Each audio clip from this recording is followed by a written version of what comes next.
நீங்கள் வந்து ஒரு புக் லவ்வராக இருந்தீங்க அப்படின்னா, இப்போ நான் சொல்லக்கூடிய சில விஷயங்கள் வந்து உங்களால் ரிலேட் பண்ணிக்க முடியும். நிறையா புத்தகங்கள் வந்து வாங்கிட்டே இருப்பீங்க. வாசித்து முடிக்கிறோமோ இல்லையோ வாங்கின புத்தகங்களை. ஆனால் புது புத்தகங்கள் வந்து வாங்கணும் அப்படின்னு சொல்லி நம்ம கலெக்ஷனில் இருக்கணும் அப்படின்னு வந்து ரொம்ப ஆசைப்படுவோம். புக்ஸோட ஸ்மெல்லை வந்து ரொம்ப ரசிப்போம். வாசிக்கிறதுக்கு முன்னாடியாக இருக்கட்டும், வாசிக்கும் போதுமே வந்து ரொம்ப ரசிப்போம். அதை ஸ்மெல் பண்ணி பார்ப்போம். நம்ம வந்து இப்போது நைட்டு ஒரு 2 மணிக்கு கூட எந்திரிச்சோம் அப்படின்னா ஒரு பேஜ் வாசிக்கணும் அப்படிங்கிற ஒரு ஆசை கண்டிப்பாக இருக்கும். நம்ம புக்ஸோடையும் சரி, இல்லை புக்ஸில் வர ஃபிக்ஷனல் கேரக்டர்ஸோடையும் சரி, எமோஷ்னலாகவுமே வந்து ரொம்ப கனெக்ட் ஆகும்.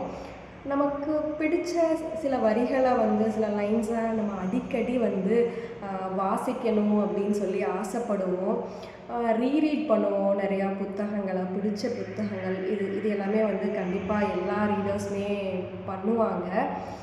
அது மட்டும் இல்லாமல் வந்து நம்ம ஏதாவது ரொம்ப ஹெக்டிக்காக இருந்தால் ஒர்க்கில் இருந்துட்டு வந்தாலும் சரி, இல்லை கொஞ்சம் ஸ்ட்ரெஸ்ஸாக இருக்கிற மாதிரி ஃபீல் பண்ணாலுமே வந்து நம்ம புக்ஸை தான் வந்து ஒரு தெரப்பி மாதிரி கண்டிப்பாக யூஸ் பண்ணுவோம்.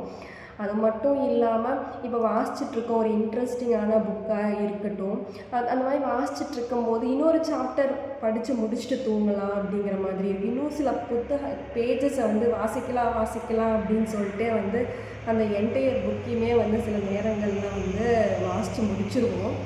இது வந்து நீங்கள் ஒரு ரீடராக இருந்தீங்க அப்படின்னா இந்த விஷயங்கள் எல்லாமே வந்து உங்களால் ரிலேட் பண்ணிக்க முடியும். நான் வேறு ஏதாவது விஷயங்கள் வந்து சொல்ல மிஸ் பண்ணியிருந்தேன் அப்படின்னா கீழே வந்து கண்டிப்பாக கமெண்ட்டில் சொல்லுங்கள்.